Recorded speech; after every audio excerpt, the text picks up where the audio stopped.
Instagram training tonight, and we've got, this is with myself, Kelly France, and then Nicole Klingler. Say hi, Nicole. Hey, guys. And so we wanted to share kind of our knowledge and our experience with Instagram, and then we'll open it up for Q&A at the end, and you guys can also share anything that you've learned or experienced as well. So, and just a little bit of background. I was thinking about it. I think I've been on Instagram for like 3 years now. I started when it was fairly new, and I got obsessed, and I started converting my friends. I'm like, you got to get on this. It's so much fun.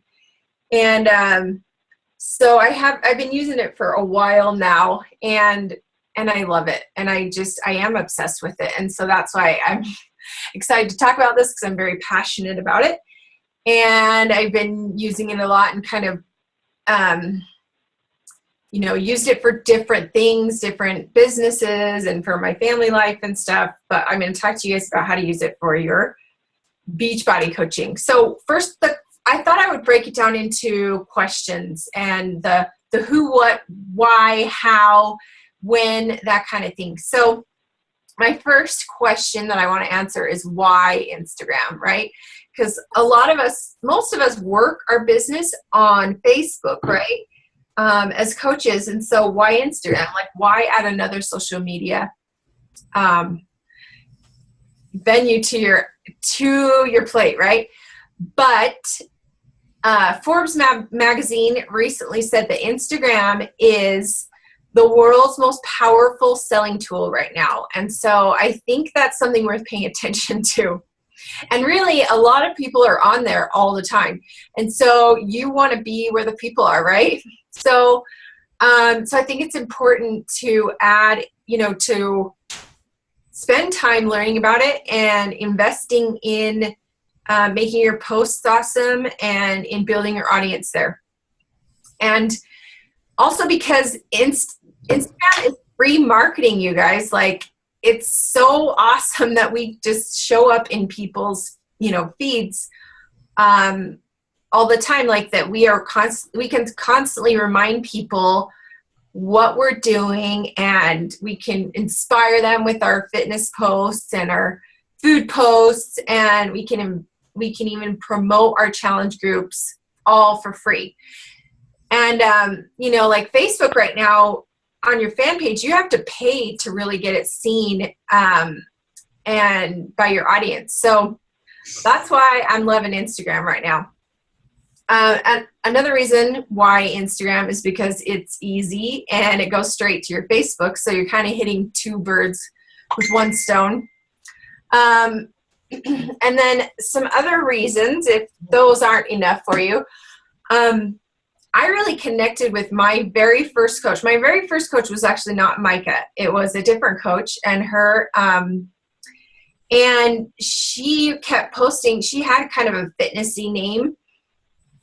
And so she kept posting about health things, and I found it really inspiring. And I actually reached out to her and messaged her and said, all right, what are you doing? And I had no idea that it had to do with BeachBody.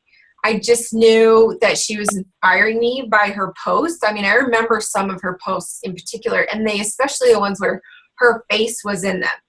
I remember, some where she's like working out, and I kept seeing a couple posts in my Instagram feed, and that's when I messaged her on Facebook and said, all right, what's going on? Like, I want to do whatever you're doing. I need help with this. And so that's kind of how I got connected with her first, and then eventually, then I kind of fell off the bandwagon, and then I found my next coach later on, and then who is Micah, right? And Micah Folsom, she found her coach on Instagram as well through a hashtag. She said she was searching, I believe it was Les Mills Combat. And because she was interested in that program, and she found a girl who had killer abs in the hashtag and contacted her and signed up as a challenger under this coach. So that, I feel like those are awesome reasons right there why Instagram. Nicole, do you have any thoughts before I move on to the next question? Yeah, because an interesting thing for me too is that I mean, I've had one person that I didn't know at all reach out to me on Facebook, but everybody that I have contacted or that's contacted me via Facebook, we've had some sort of, like, we've connected in some way. But on Instagram, I've had several people that I did not even know reach out to me about joining challenge groups. And about half of my challengers have come from Instagram, and every single one of them I didn't know at all. So I just think that shows you how powerful it is. Like, you know, you might have people following you you don't even know about. So it's really, really great tool.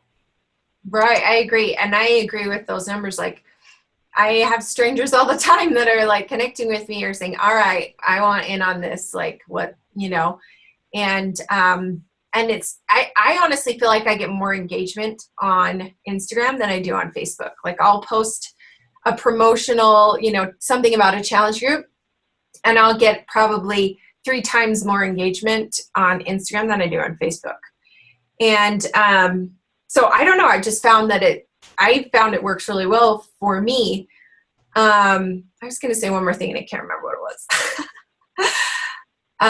Yeah, I'll come back to it. Along with that too, like, I found that at different times, Facebook is good for me and Instagram is good for me. It just kind of switches. Mm-hmm. So if you're posting to Instagram and you've set your posts to feed to Facebook, I mean, you're guaranteed to hit both markets, right, and figure out what's working better for you at that time. So, like, if you're not utilizing it, you should, because it's not going to take any more time on your part. If you just set those posts to feed to Facebook, you're, like you said, you're killing 2 birds with 1 stone, and you're not doing any more work, but you're just, you know, it's an advantage for you.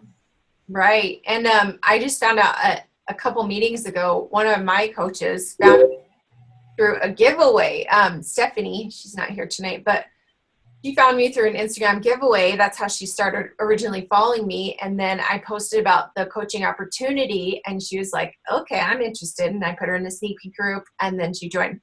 So anyway, so I just feel like it's a great way to connect with, you know, like you're saying, strangers. So let's talk about who do you talk to on Instagram? And I think this is kind of important, really important actually, that you understand who you're talking to, because otherwise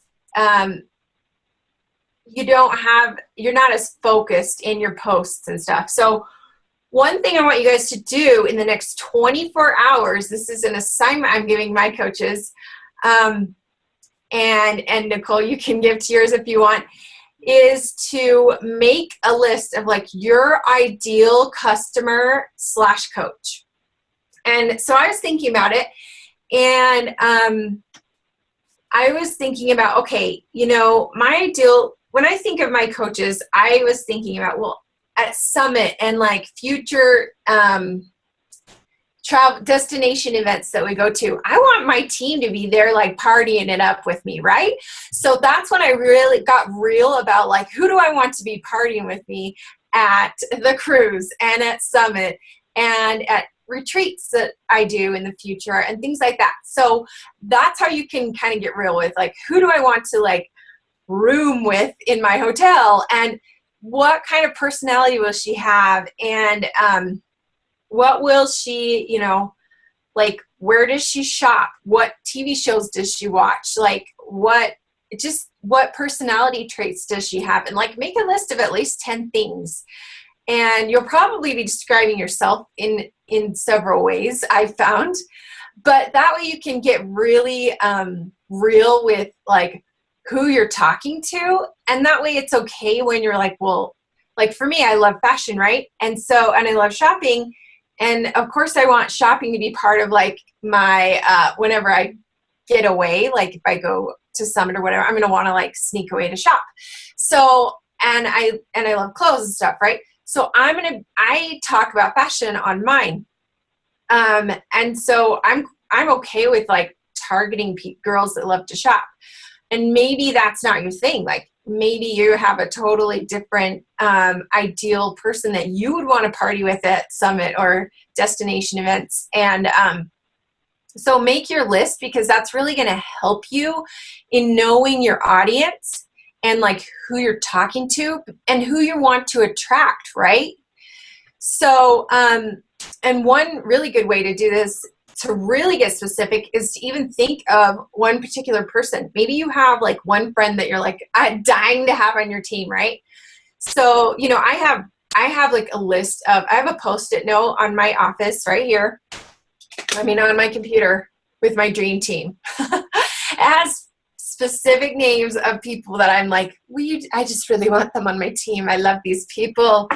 And so, so that kind of help you direct your posts and what you would be talking to that type of audience. And you can even think of one person like that you're like, okay, I really want this one person to be on my team. So you can kind of talk to them as if it were them.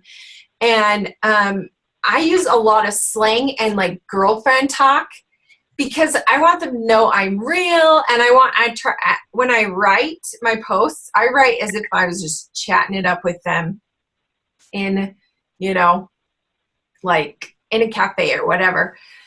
So, so I think that really helps to really like visualize and get super specific with who you're talking to.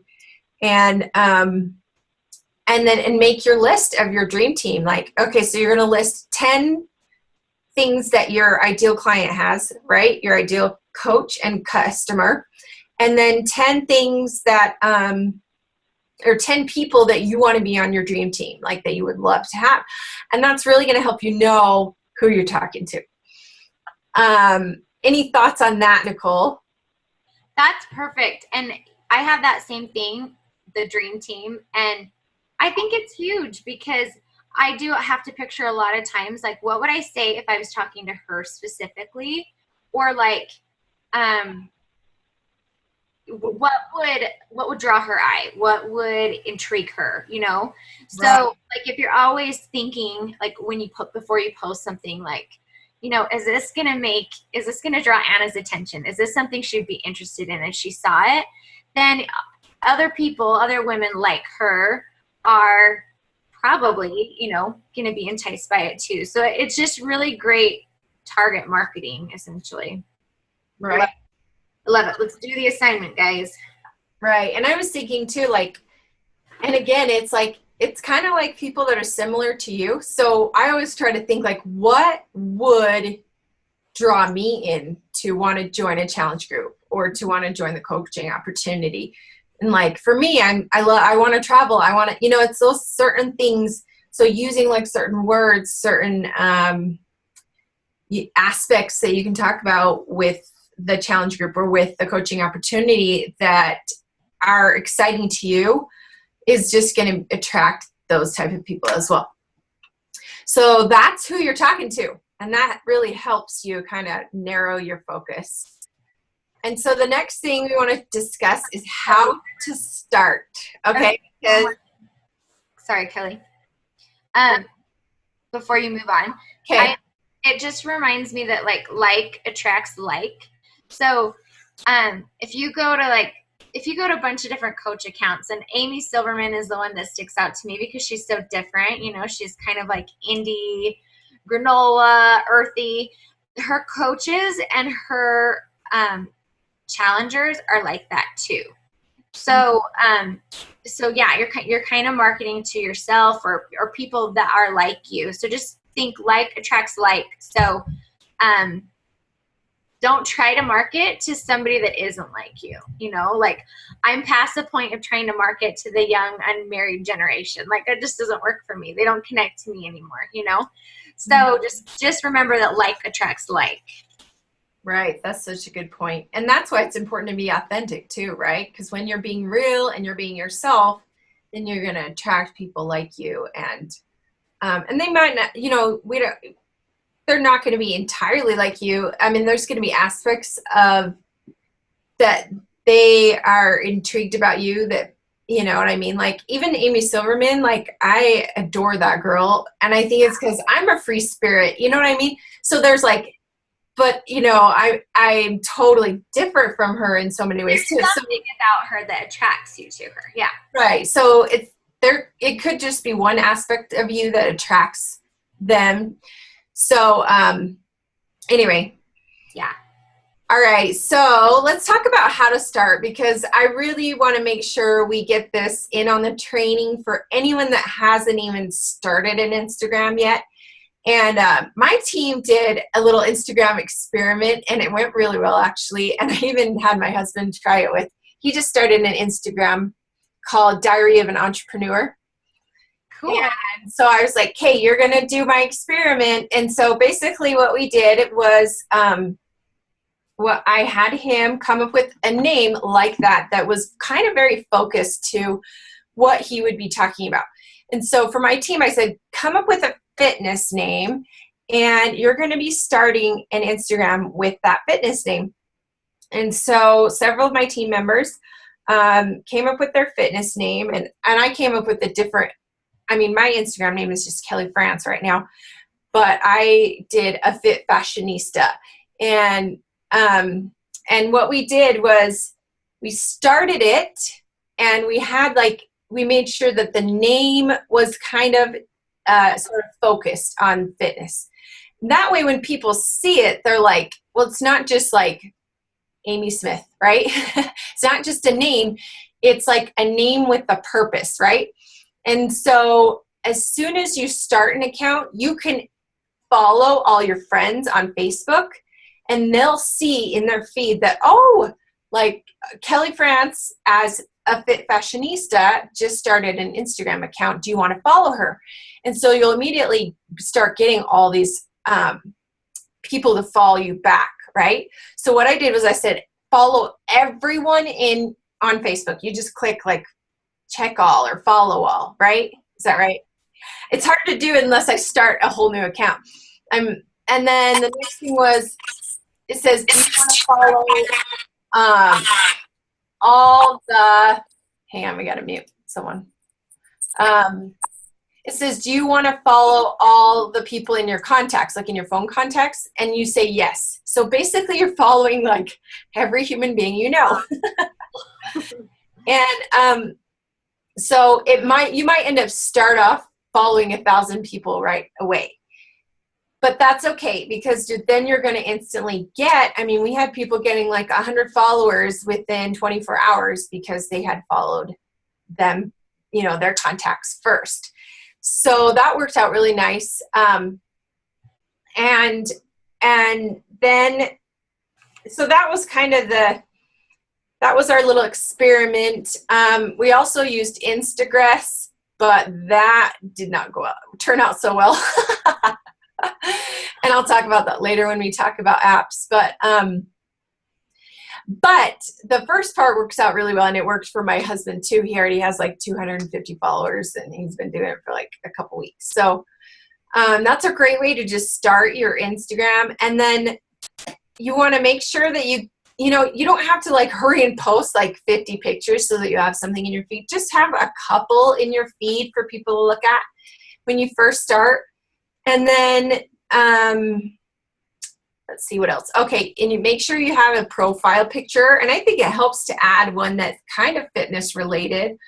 Maybe it's a before and after, or maybe it's you flexing or whatever. And then add your profile description, like a description in your profile. And I would say in there that you want to kind of talk, I would say in your description, post what you'll be talking about and what you'll be providing to your audience, kind of what they're going to get out of it. So like on my Instagram, it says, follow for fitness and fashion inspiration. On my sister Jill's, she calls herself a hair enthusiast, right, Jill?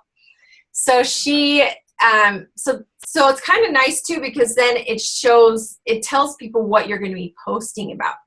So when she posts pictures of her daughter's hair, they'll see like, oh, that was kind of that's in her profile description. And I'll talk a little bit about more about your focus in a minute here. And then you want to make sure that you add your website, right? And if you don't have a website, a lot of people add their Facebook fan page, or their like page, whatever you want to call it. So you can add it, if it's like facebook.com/fitness with Amy or whatever. And the cool thing about that is you can change it all the time according to what you're posting about. So like say you're doing like a free challenge group and everybody that signs up for your free challenge needs to create a free account with you. You could put the link to your BeachBody site for them to create a free account with you there. So that's really cool to like just change out as you need it. Right. And then you can say, sign up. Like they had the summer sale yesterday, right? And so I was thinking about doing a post and then saying link in profile for the summer sale, so you can change it all the time. Then you can change it back to your main one, so just refer them, give them a call to action to say like link, click the link in my profile so they know where to go. And you can even add links to like your, if you have an application for a challenge group or for like your internship, your coach internship or whatever. So there's lots of different ways to use that link strategically. And then a couple other questions that some of my coaches had was, how do you message someone on Instagram? That's a great question. I had to figure that out like a couple months ago. I know it's not user friendly in my opinion. So you have to go to your home. You click on the home icon at the bottom, and then at the very top upper right hand corner, there is a little like file box. Yeah, can you guys see that right there? So you're going to click on that, and then you'll see it'll say direct. So you might have to pull it back a little. There you go. And so you're going to click the plus sign right there, and you have to add a picture because that's just how Instagram is. So I add a picture that kind of relates to the message. So once you add your picture, then you're going to click next, and then they try to get you to filter it, but I just click next, and then you're going to write your little message, right?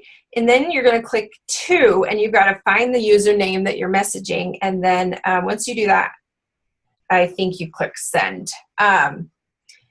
So that's how you message someone. However, I don't feel like it is user-friendly at all. I don't feel like it's, I just feel like it's I feel like Instagram was not built for a lot of like messaging, no. Right. So I typically don't. Whenever I'm doing, like, let's say I'm doing a post about a challenge group, I'll say comment below with your Facebook name, and I'll send you some details. And the great thing about that is that I'm adding to my Facebook audience, like I'm adding friends, right? That means I just, let's say 10 people comment. That means I am adding 10 new friends and building that Facebook audience. So it's just awesome because then they're going to see me on Facebook too. So I typically do that a lot. And I've tried different ways. One of my coaches asked, do you use email or do you use Facebook? And I've done both. I've said, comment below with your email, or I put a link to like an application.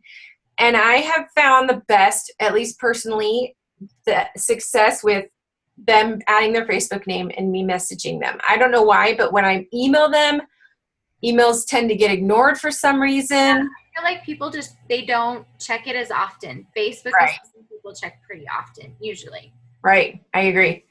So that's just from my personal experience. I think that I just have them write their Facebook name in the comments, but you'll see other coaches doing differently. And so that's why you kind of have to experiment and see what works for you. So Kelly, here's a question. Okay. So if they already have an Instagram account, instead of setting up a new Instagram account, let's say you've already got a great following and you're mixing in, your fitness and your food and everything into your current Instagram feed. So you and I were talking about this and whether or not you should change the name of your current Instagram account to say something fitness related. So I think that's a good question, because if you already have an Instagram account and you don't want to start a brand new one. So for me, mine used to just be Nicole Klingler, and I changed it to Nicole Klingler Fit, because I wanted people to know, like, right when they saw, well, I've had Instagram for a couple years because of photography, and I really still wanted to market to those people that follow me for photography. So, but I also wanted them to, like, when they saw my name or saw what I posted or saw something in someone else's feed and I was tagged, that, like, it's clear to them that I can post about fitness, because now it's Nicole Klingler Fit. So that's always an option too, right? If you don't want to set up a completely new Instagram account. Because I set up a new Instagram account, and I don't really post to both. I just really post to the one mostly. I'm not good at doing both. So that's an option too. Right. And I did the same thing. So our team did the challenge where we did a fitness one, and I thought, oh, I'm totally going to do this one, but I have a bigger following under my own personal name. And again, it's really hard. I feel like Instagram does not make it easy for you to post on 2 different accounts. And so I just never ended up posting on that Fit Fashionista account. And so I'm just like, you know what, screw it. I'm just going to keep Kelli France. And I keep going back and forth whether I'm going to add fitness to it or not. But one thing that has helped me right now, so my name is, I do think it really helps to have fitness in your name, because then there's like no apologies for your fitness posts. You know what I mean? Exactly. And that's kind of why I want to change it, because I'm like, because then it's like, I talk about fitness, get over it. You know what I mean? Yeah, don't follow me. Well, and you can do cute things with it too. Like Steffi, who's on hers, is like Fit Color Mom, because she's a beautician. So she's kind of incorporated, like, you know, the hair colors, and she loves color. She's incorporated that in with her fitness. And then another one of my team members, hers is like Rachel Healthy, and she spells it HEALTHIE. So hers, it doesn't say fitness, but she's talking about health. So that's like what she's decided to do with hers. So you can do all sorts of things. Totally. And then so for right now, if you do just use your regular name, then I would recommend coming up with at least a personal hashtag. So I have a personal hashtag that says Kelli France Fitness. So anytime I do a fitness post, I have a hashtag, and then they can see, like, they can click on that hashtag and go through all my fitness posts and kind of see, like, oh, okay, so she's into fitness too. So that's an idea if you don't change your name to fitness, but I strongly recommend you do. And I was even talking to my upline coach, because she is one of the top 10, and she just went on a big top 10 trip with all the other top 10.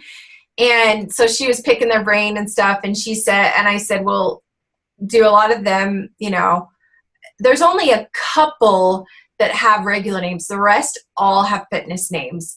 And I think the 2 that don't have fitness names are, like, started out already insanely popular, so they can kind of get away with that. But I feel like it really helps. Anyway. Yeah.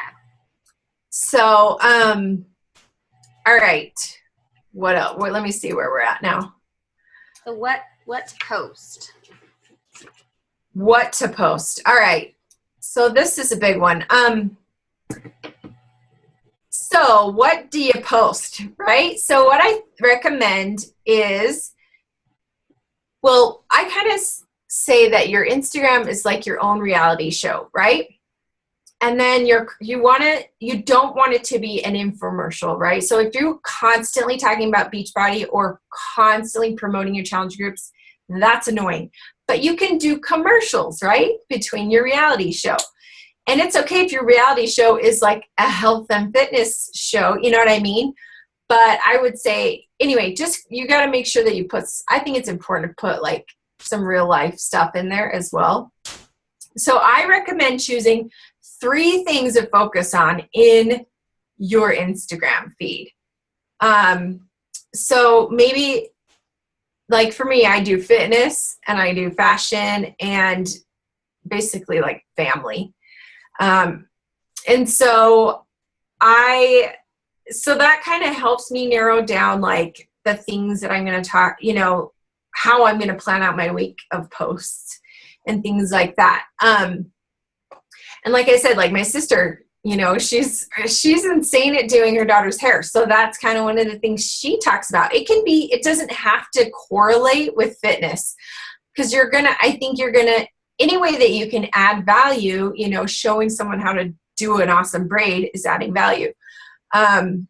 So whatever it is that kind of you're passionate about and that you love to talk about anyways, I would say that's going to be your 3 things. Now, don't get all weird and be like, okay, well, I can only talk about those 3 things, and crap, this doesn't fit in my 3 things. And you know what I mean? It's okay to like talk about other things in your life, but that just helps you really maintain your focus. Thoughts on that, Nicole? No, I agree. And I don't always plan my posts out like a week in advance or whatever. Sometimes I do, but I think if you kind of just follow that rule of thumb, because if your goal is to post 3 to 4 times a day around there, which is typically my goal, then if you can kind of hit on something from each of those areas. So, if it's fitness related, either a workout picture or a food picture, and then, if family is a big deal to you, show what you did as a family that day and maybe offer like a fun, this is a fun summer activity that you could do with your kids or something. And then, but it just kind of helps you give variety. So if each day you can kind of touch on each one of those, then when you look through your feed, it's really balanced too. Like people can see that in your profile, that those are the things you focus on, and then they can see it in your feed. Because I have seen people's like their written profile and seen what it said, and then look down and their feed is like, I don't know if they're like the spammer people, but their feed is like cats or something, So if your feed doesn't go with what's up in your profile either, like I'm not going to follow you. So I think that's really important that what you say you're showing in your feed as well. Right. And so here's 3 things that you can post about every day. So you could mix it up by doing 3 things, and that is,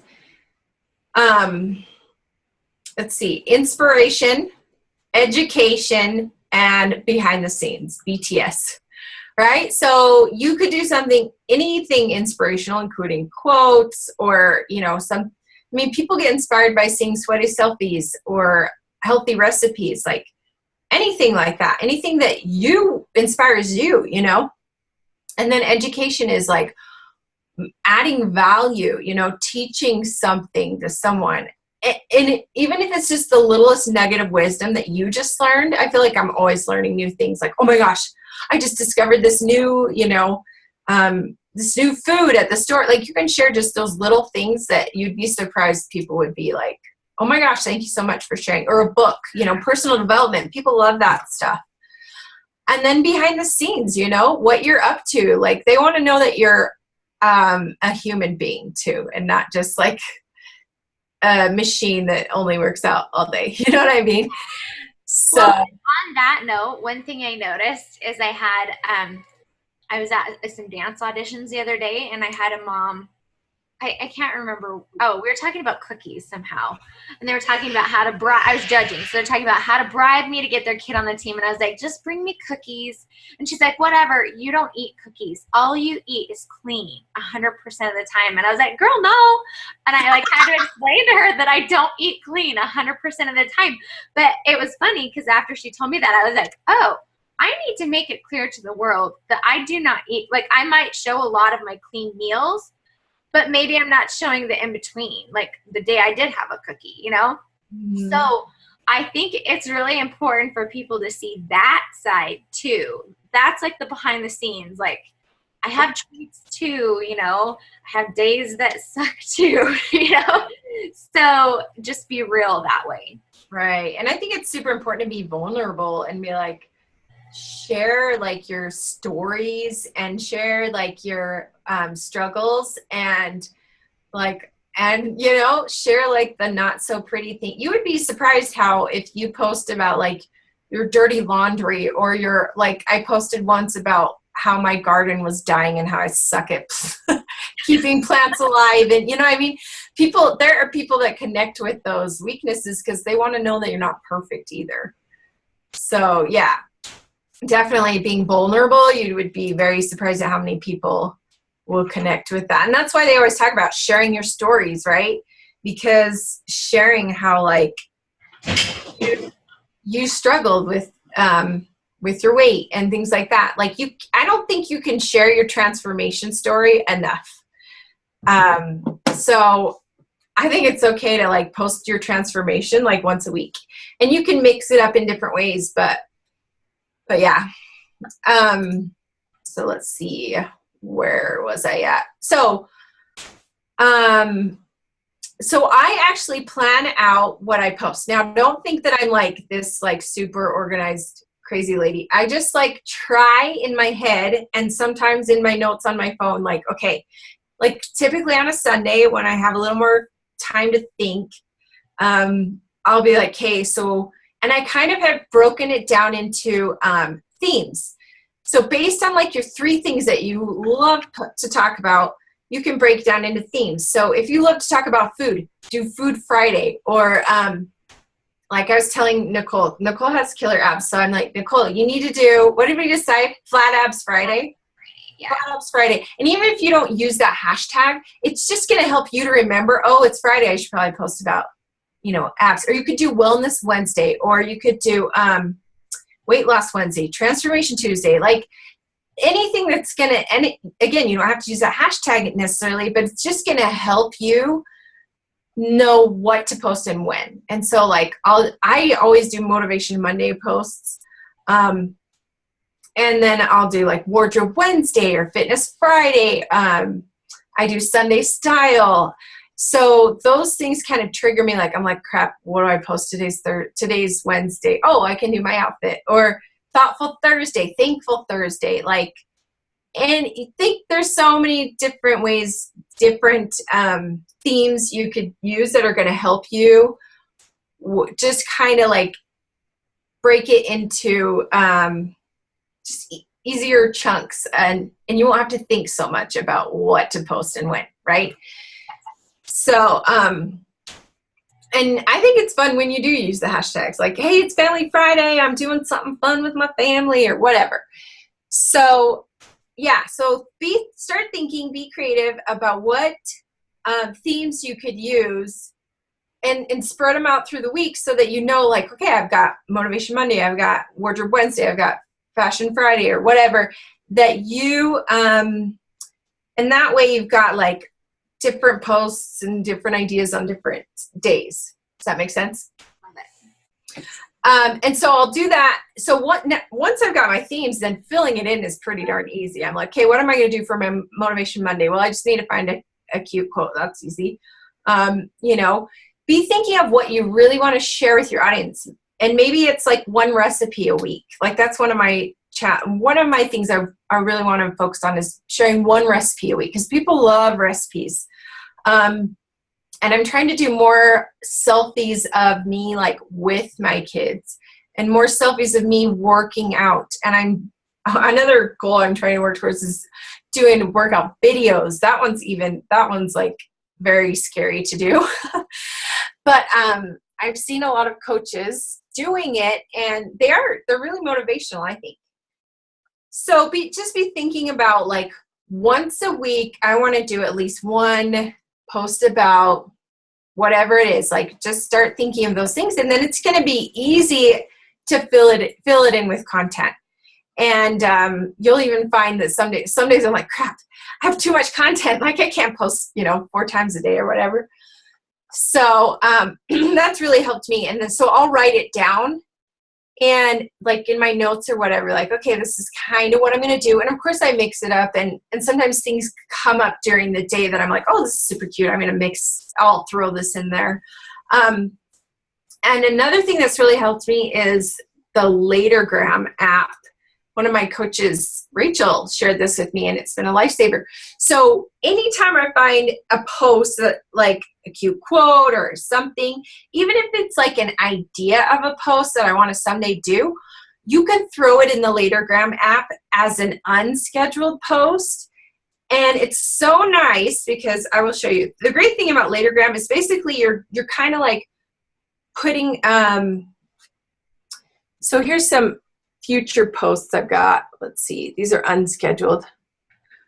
So like if I get like a good quote from, I've got a Transformation Tuesday. If I get a good quote that I find, or if I get like a good, if you get a text from a customer, throw that sucker in your unscheduled posts. And then when you're like running out of ideas, here's some more. If you can, there we go. So then when I'm running out, see, this is a text right here from a client that I'm just going to use when I don't have ideas and funny memes and things like that. So anytime that I'm like, crap, I have no idea what I'm going to post today, I can use these as my plan B, and then you can schedule them.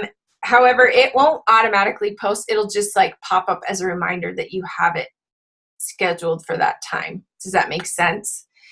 So, and then it will even show you the ones that you've already posted using Latergram. So I really like it just because it's a great place for like you to throw all your ideas. And the cool thing is you don't have to do it in order. So like I could post this middle one before this one, you know what I mean? Or I could scroll down here and pick this one. They don't have to necessarily be in order. So that's really saved me a lot of time. What else?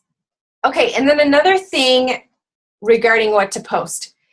I think it's really helpful. I had an interview with corporate offices. The corporate office is like 30 minutes from my house. And so they asked all Utah coaches, they wanted to meet with some of the Utah coaches. And so I went in and they said, and one of the tips he gave me was, if you want to be, a top 10 coach, you got to start acting like one. And so I was like, okay, I kind of need to study like what these top 10 coaches do. And I'm not saying to copy them, but I am studying kind of patterns that they have and what's working well for them. And so you can actually follow them on Instagram, and you can get post notifications for them. So this is brand new on Instagram. But if there is, so I'm going to teach you guys how to follow an account that you like. So let's say that you just totally want to see all my posts every time. So you go to Kelli France, right? And you're going to, you have to make sure to be following me. And then in the, there's dots in the upper right-hand corner. Is that right, Nicole?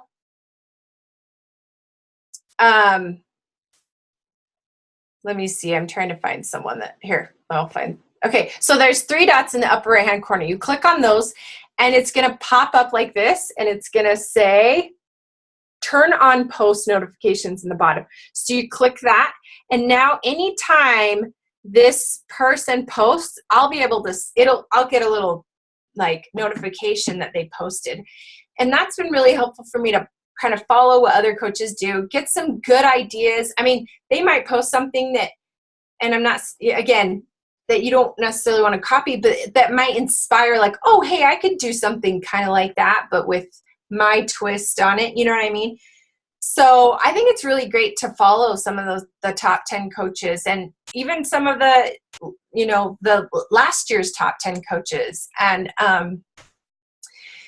just to get some ideas on what to post.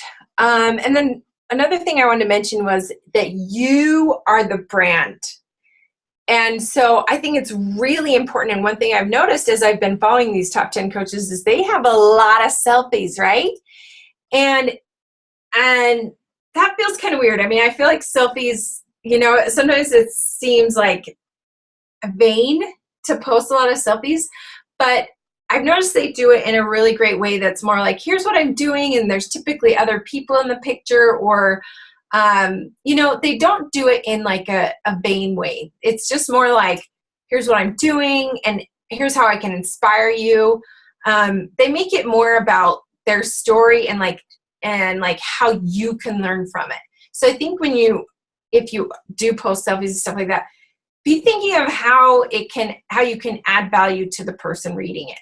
But I do think selfies are really important because you're ultimately trying to sell you as a coach, right? You're not selling the product.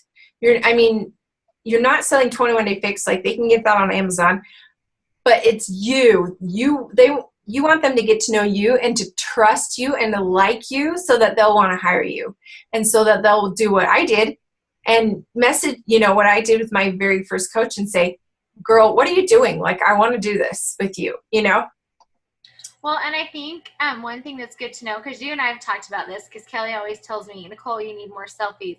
And when I think selfie, I think like just my face, like saying like cheese, and I don't do that. So yeah, being like, like super face or whatever. Yeah, like I didn't do that. So right. I think when I changed my mindset, we talked about like just being in it. So maybe you're holding your kid, maybe like you're running through, you're playing with your kids, so you're running through a field. Like, have someone take a picture with you in it. Maybe you went jogging, and so like I have my 9-year-old all the time. I'd be like, here, take a picture. So or set it up on like, you can get those cheap little tripods for your camera, set it up on like a little tripod and take a selfie that way. But just be in it somehow. I mean, even if it's just like, beside you and your hands and you're chopping vegetables, something, be in it so people can connect to you more. Right. I agree. Like, I think, yeah, and you don't have to necessarily be looking at the camera like you were saying, being all like sexy or cutesy or whatever.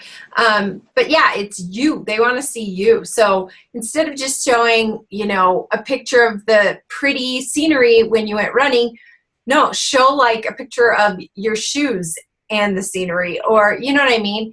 Anytime you can get in it is going to be, I think, even more effective. And, so here's a couple ideas for how to do it. One, showing like different ways to show. I think it's really important to try to do like some sort of transformation story a week, whether it's the coaches that you're working with or whether it's you. And so maybe you're showing like a before and after from way back when, like a before from way back when and a current after, or maybe you're showing your skin improvement, or maybe you're showing like belt loops. These are all posts. I haven't done the skin improvement, but I did a belt loop post a long time ago, actually, before I was a BeachBody coach. You can show pictures of, what else? I had a whole list of like Transformation Tuesday ideas. Like I said, texts that you've gotten from clients, messages.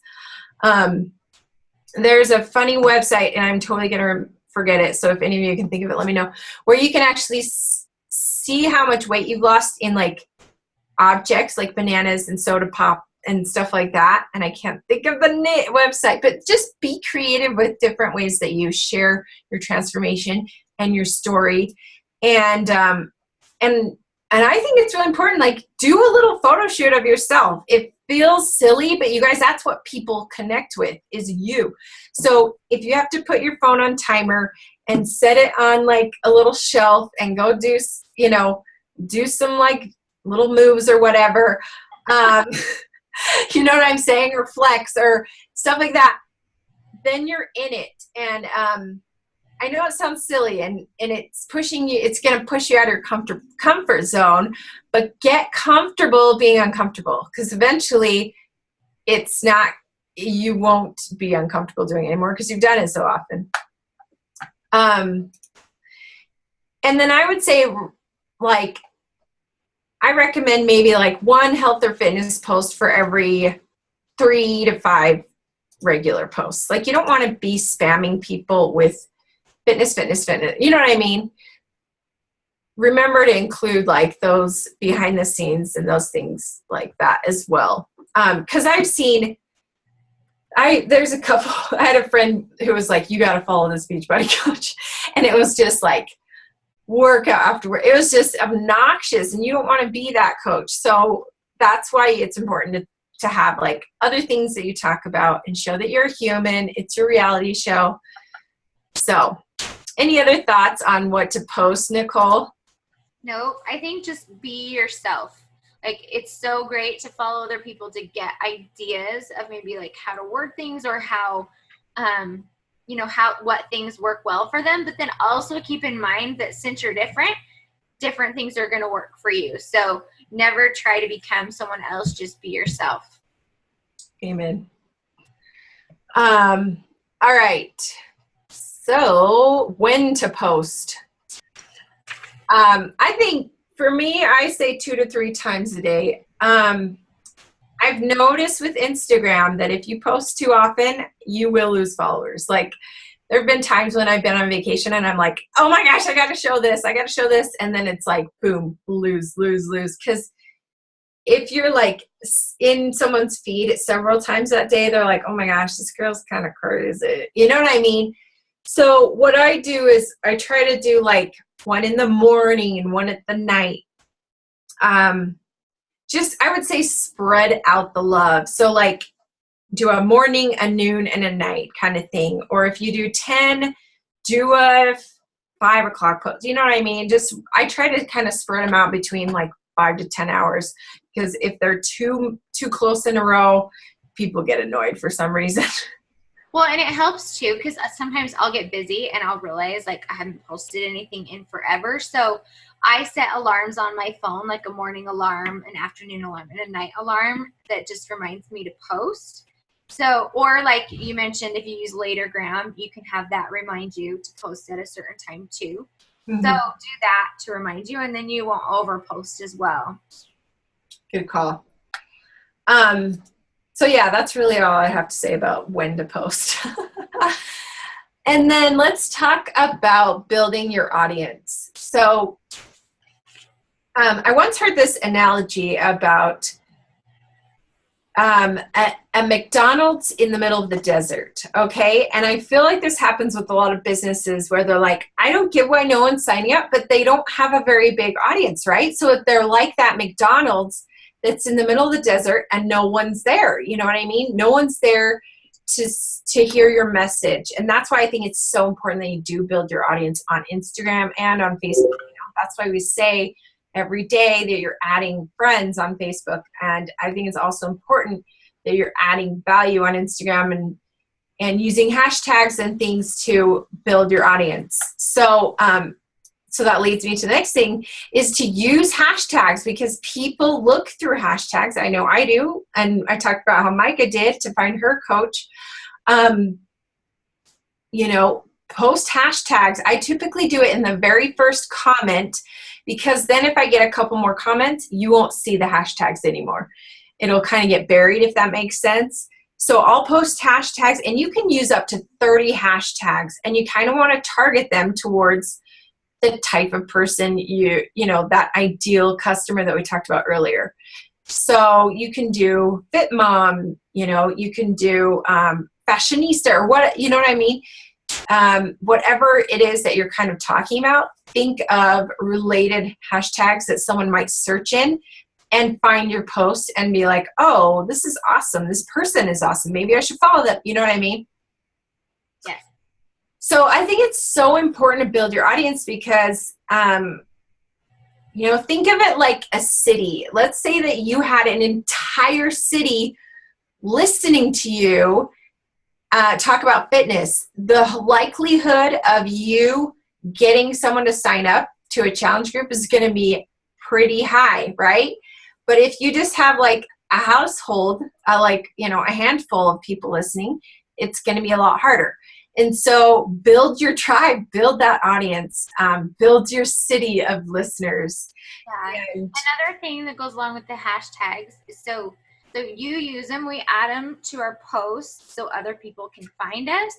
But a good thing to do is, and I do this at night, I just take like 5 minutes after I've checked into my challenge groups, and I jump on, and so it kind of has become a system. So you can go back through your posts and you can delete those first comments that had your hashtags in them, and you can do it again. So you can put a new comment with new hashtags, because those only show up like at the very top of like the hashtag feed. So if it's been a week since you posted last time, if someone searches that hashtag, you're not going to be at the very top. You're going to be way down at the bottom, and people probably aren't going to see that.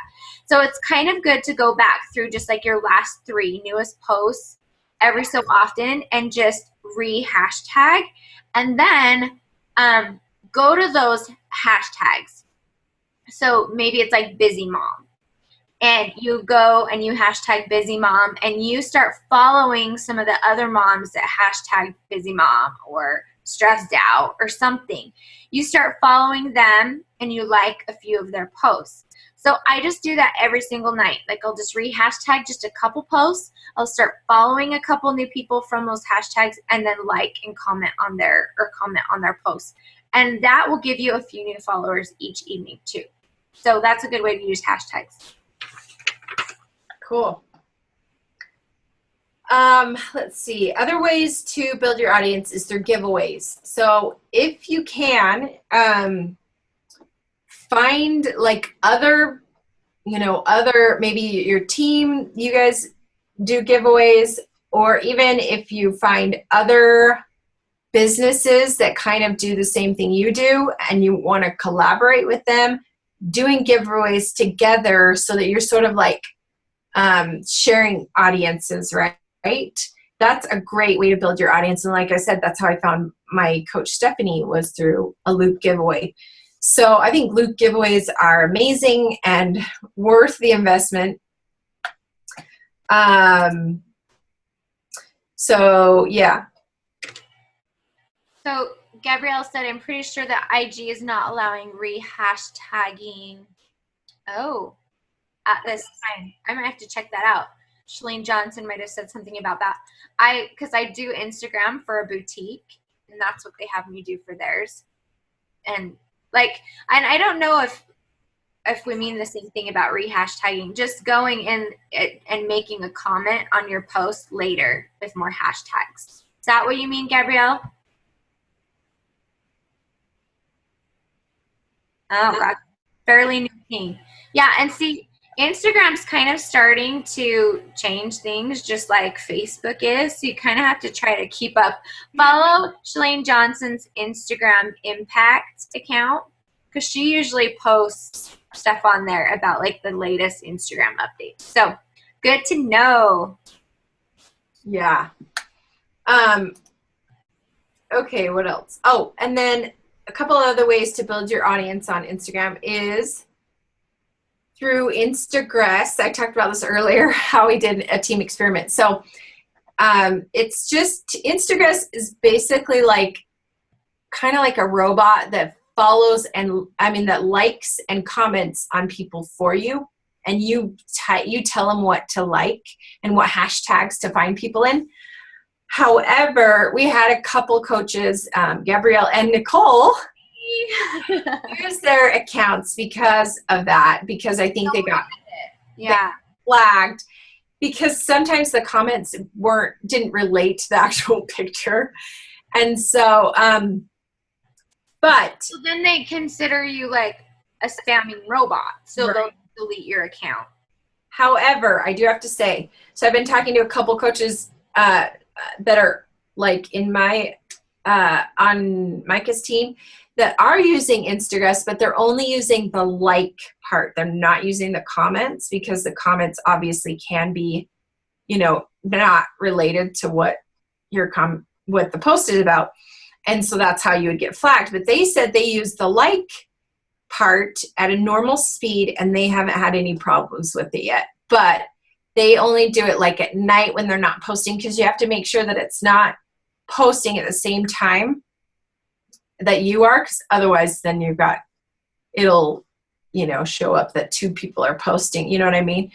So and that's it's a cheap program. I keep going back and forth on whether I want to risk it or not, because Nicole and Gabrielle had theirs. I say if you're going to experiment with it, do it on like a small account. Like if you started a new account, experiment with it on there, so that if something did happen, you wouldn't. Like if I lost my personal account now, I'd be so devastated. So don't just be careful. Don't risk it. But yeah, a lot of coaches have really great success with it. Yeah, I know. I just talked to two yesterday and they're like, no, we haven't had a problem, but they said they stopped doing the commenting. So anyway, I just wanted to mention that in case you want to try it, but use it at your own risk. And then finally, I do know some people who have hired like Instagram helpers, which is basically would be doing what Instagram would be doing, but it'd be a human being who would know not to post like awesome when someone's like, my dad died. You know what I mean? So they've hired people on Odesk or Elance, and typically they're like, you know, they work for fairly cheap, like $5 an hour. That's something I'm looking into. So that's a great way to build your audience, is to just hire a human. You can even hire teenagers to do it. Yeah, they're really great on social media. To just basically like follow, like what they would do is they would go to someone, like you could go to someone's, you can go to a hashtag and find people that are posting in there, like, you know, let's say fit moms or Weight Watchers or whatever, someone that's kind of targeted to the type of person you want to work with.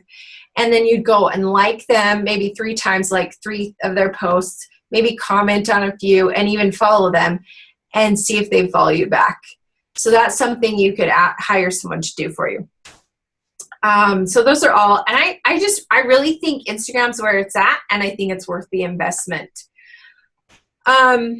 Oh, and I skipped, we were going to talk about quality versus quantity. That was I think that's a good segue into it. So, I mean, your audience is important, but a lot of people wonder, is it important for me to have a lot of followers? Because what if they're not the right kind of followers? Like maybe they just followed me because of a giveaway, or they just followed me back, but like they don't connect with me or whatever. So people wonder, is it more important to have quality followers or quantity followers? So we wanted to talk about that really quick. Yeah. Well, and my thought on it was just that you can't have one without the other. You have to do both. And because I thought this very same thing. I hired someone from Elance for a little bit to work on my account, and I got lots of new followers from it, but I didn't see a very big jump in like my likes or my comments or people engaging. So I just wasn't sure if those followers were really people that like cared or really truly followed my account. I just wasn't positive. But the thing about it is quantity. So having bigger numbers on your in followers. So as your following goes up, it's just like the McDonald's thing, more eyeballs see you. And where you are your brand, you're just getting your brand out in front of people, more people. And the numbers, like I know a lot of people are like, oh, I don't want it to be like a popularity thing, like big numbers just mean, you know, it's just a popularity contest. But legitimately, a lot of people will look and see how many followers you have. And if you just have a few, they might not follow you, because in their mind, they're automatically thinking like, oh, maybe I'm not going to get anything great from her account. But like, you know, you look at Shalene Johnson and she has thousands and thousands of followers. Even if I didn't know anything about her and I just took a glance down her feed and I saw she had a great following, I would automatically think in my head, she adds value. She must put something out here that's worth it, because look at all the people that follow her. So it just like establishes you as an expert right away, and it can add some trust right away too. It's almost like your handshake, your first impression on Instagram. That's part of it. You know, what you write in your profile and how your feed looks initially is part of it, but so are your followers, how many followers you have. So it is important to build that number up. But then as far as quality, Kelly, do you want to talk about that, and then I can pipe in more? Well, I guess it's hard to say, because it's hard to say what's a quality follower. You know what I mean? Because then you're kind of like prejudging, like, oh, well, this person would never sign up for a challenge pack. But you honestly never know, even if they're like doing like selling another product with an MLM, you just never know. I mean, I have a customer who used to sell wraps, and now she's working with, now she's a challenger with me. Like, you just never know who's going to sign up and who's not. So it's kind of hard to like say who's a quality follower or not. You know what I mean? So I guess that's my feeling on it. Well, and I think one thing a lot of people don't realize is if you build up the quantity, so you're always working on gaining more followers, then you can work on the quality from there. So just like on Facebook, where we get on Facebook and we connect with people, we like their posts, we comment on their posts, we might message them and ask how their vacation was or whatever. We're creating relationships. We need to do the exact same thing on Facebook, on Instagram. And that's what creates quality followers on Instagram. So find those dream team people that we talked about. Find those people on Instagram that you're just like, oh my gosh, I die. She's just like me. I love everything about her. Like, I want to create a relationship with her. So follow her. Turn those notifications on for her account so that you see when she posts. Like and comment on her posts. Create a relationship that way, because then she's going to be seeing yours and 10 times more likely to jump into something that you're doing if it inspires her. So as you build the quantity, the quality will come as you create relationships with those same people on Instagram, just like you do on Facebook. Right. So it just takes, you have to do the legwork for the quality, I feel like. Yeah, that's totally what I do with my dream team list. Is I have a couple on, and they're people I don't even know. But, I looked through their feed and I was like, oh my gosh, she'd be amazing. Like, I'd love to have her, as a challenger or as a coach. And then I follow, and then I turned on those post notifications, and, I'm going to comment and just kind of keep my eyeballs on her. And so that I can build that relationship. And shoot, I lost my train of thought. I was going to say one more thing. Oh, it's gone. But a lot of people wonder, okay, is it worth it for me to do giveaways? Is it worth it for me to do all these things that just give me followers that maybe like don't really care? Yes, I would say yes, because then you can create relationships with a lot of those people. A lot of them might unfollow you later, totally fine. But it just gets you in front of more eyes. It gets your brand, you, in front of more people. And those numbers kind of help legitimize you and establish you as an expert. So I would say quantity is a big deal too. Okay. And here's what I was going to say. And then regarding adding value. So Micah, my upline coach, she actually, I remember her commenting on one of my posts. I mentioned a book I was reading, and she's like, oh my gosh, have you read the second one? I was talking about the Go Giver, actually. This was before I was a coach. And I was like, I love this book. And she's like, have you read the second one? It's so great. This was all on Instagram. She was commenting on my posts. And then when she did an invite to the sneak peek group, I was like, oh, she's really nice, because she had commented on my stuff. So that's how you build that relationship, is just commenting. Okay, so we're going to end. I feel like we've talked way too long. We're going to end with our favorite apps for you guys to try out if you haven't yet. The first one is Latergram, that we've already talked about, and that is spelled Latergramme. There's 2 M's and an E at the end. So try that one out if you haven't. That's a lifesaver. The second one is Word Swag. That one I use all the time. Okay, so I'm a photographer and I know Photoshop a lot. I mean, really well. But I never use it anymore because Word Swag is amazing. You can, in Word Swag, you can just create, like, you can use their backdrops. They have all sorts of fonts, and you can even, this is something I just discovered, they have a new part that says search. Let's see if I can get close enough. It says search Pixabay images. You can actually search for images of like someone's abs, or a bikini or a beach or whatever. Let's say you're doing a bikini boot camp. You can search for a bikini girl and you'll find one, and it's in the app. So I feel like we have full permission to use it versus like stealing someone's image off Google. So I use that if I want an actual image in the background besides my own. And you can use like, sometimes I'll do several, like I'll add one of my pictures and then I'll add wording and then I'll save it and then I'll add different wording and save it. And you know what I mean? So sometimes you have to like layer your words. But that's what I use almost all for all my like graphics that I create.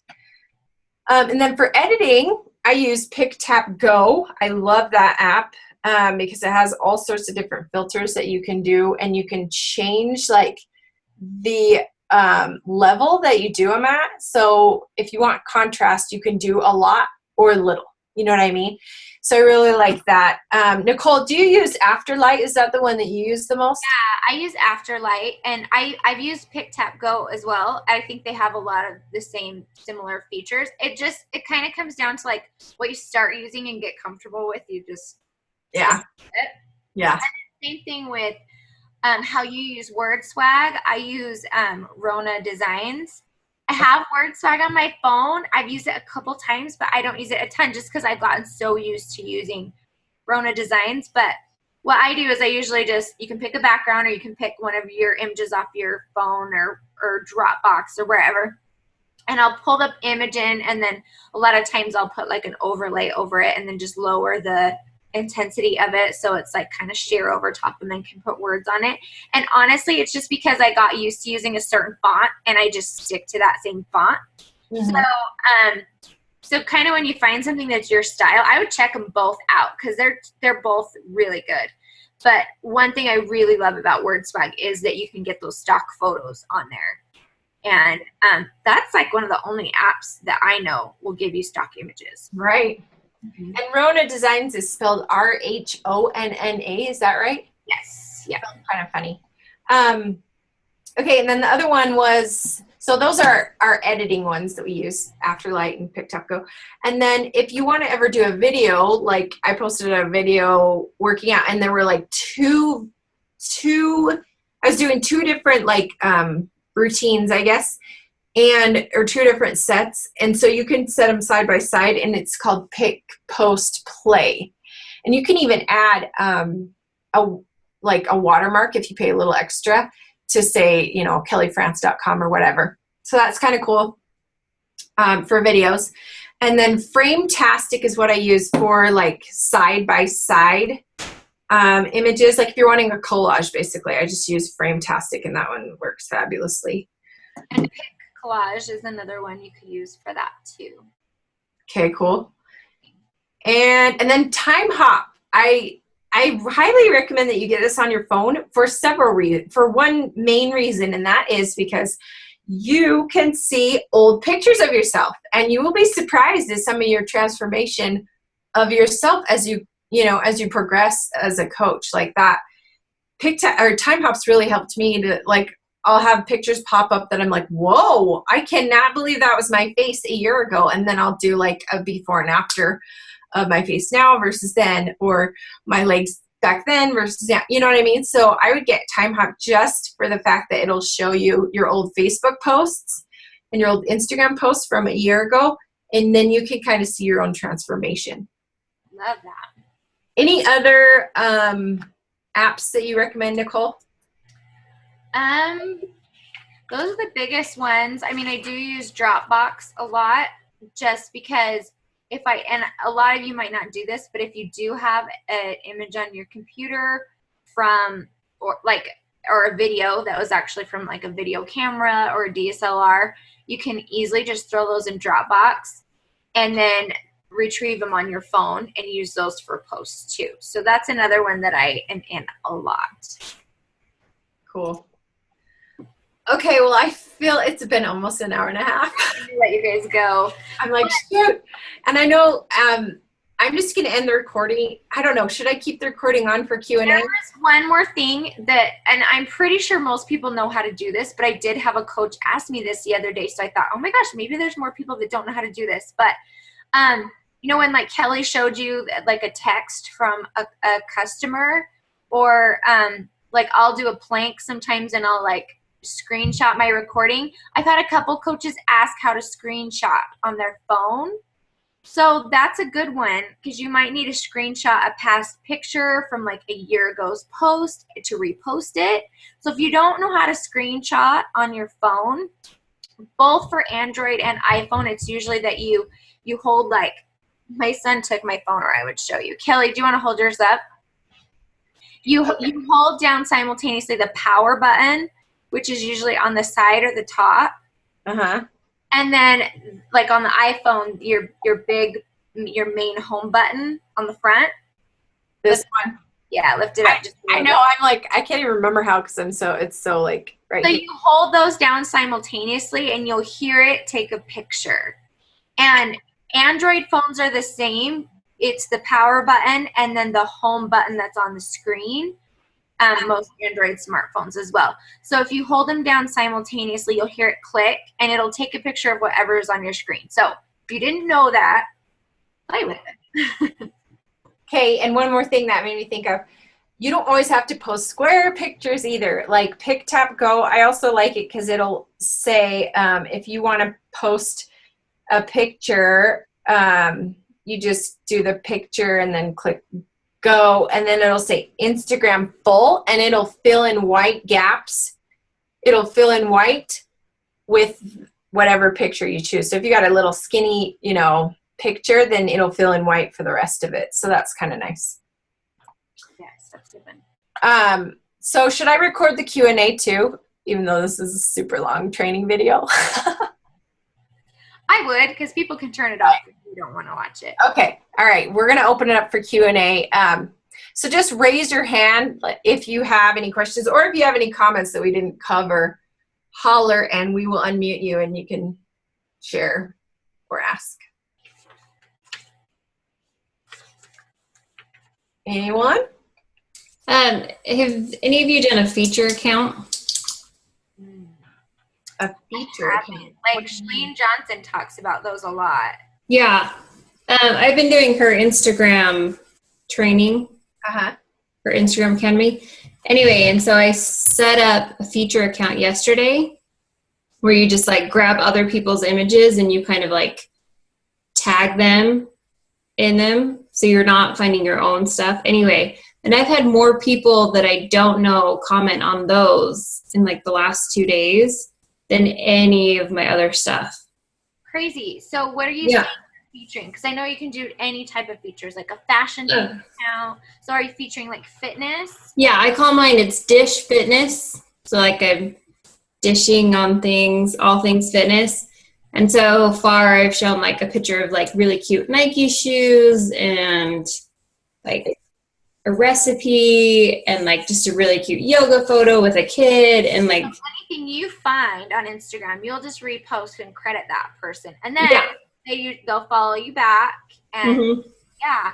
Well, because I know Shalene mentions that's a good place for her. Then she throws in her advertisements every now and then. She'll talk about her Instagram Impact Academy or whatever. So it gives you just another place to market. I've been wanting to do that. It's just hard to find the time, but experimenting with it. So I did. I've actually like, this is totally worth posting a couple times a day on, because I have to like log out of my other one and log back in. I But hope someday they'll change that. But yeah. cool. But I'd say it's totally worth it if you can find the time to do it. There's one I follow that's like something about lifting, something cute. It's not girls who lift, but it's something like that. And they do feature anybody who weight trains. And it's got like, I think it has like 47,000 followers or something. Like they do really well. Yeah. And that'd be a good thing if you did have a teenager or somebody who worked for you for just a little bit each day. If you had them do that for you, like you wouldn't have to do it yourself. That'd be a good thing to do too. Yeah. Cool. And maybe you could even,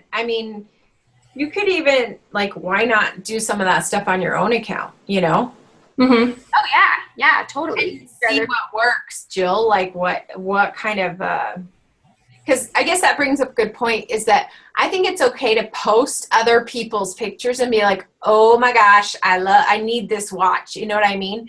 And you'll get I did this like a couple weeks ago. I'm like, I need this watch. And it was this adorable watch. And all these people are like, oh my gosh, that's so cute. I need it too. Blah, blah, blah. And so as long as you credit them, I think it's totally fine. Yeah. Stuff like that. So you don't always have to come up with your own content. You know, you can throw stuff in there like that. That's, you know, a picture or whatever. Yeah. So Mary had a good question. She said, if people are coming to you for fitness, they don't want to see hair, family pics, and stuff on IG, according to some things she's read. Thoughts?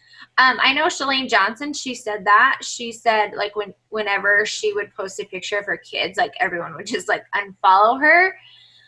But here's the thing that I think that we as Beachbody coaches have to realize is that's because the people that are following Shalane, she is a fitness expert and she is like a business expert.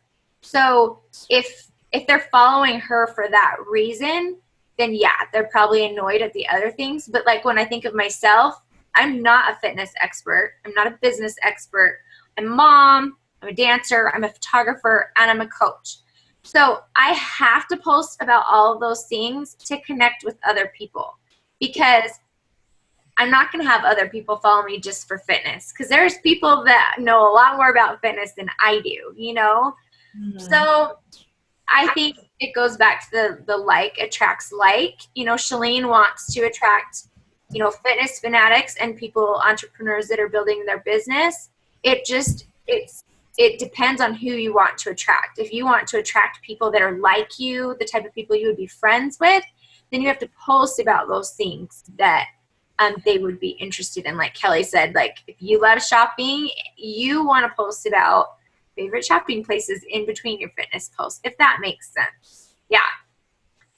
Yeah, I agree too. And because I think, and if you, again, like follow some of the top 10 coaches, a lot of them will post, but they don't post about their kids tons, you know what I mean? Or if their kids are in it, they're in it too, you know, but they do show that they're human beings and that they go out to eat, or that they travel, or that, you know what I mean, that they do other things besides work out.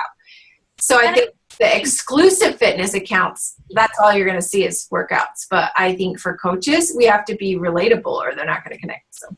And I still think that's a matter of personal preference, because at this point in my account, the pictures of my kids get the most likes and comments. I don't know why. So I think it just depends on you too. Like keep an eye on it. If those are the posts that don't get likes and comments on your feed, then maybe stop doing as many and start focusing on the posts that do get more likes and comments. Right. And one thing that I forgot to mention is to make sure that you're always adding some sort of call to action in your posts, or a question. Typically I'll add a question.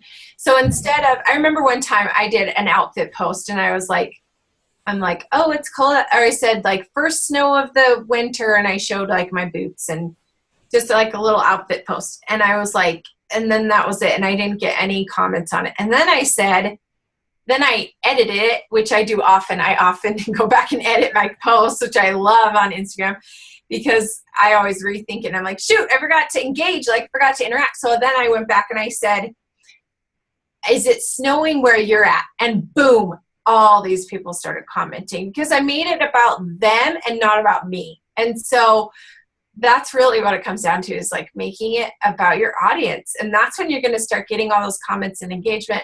So anytime you ask a question, like you're just going to get more interaction and make those connections.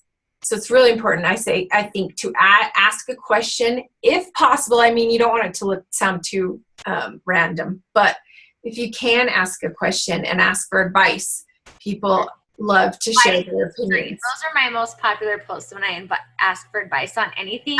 Comments will go on for days.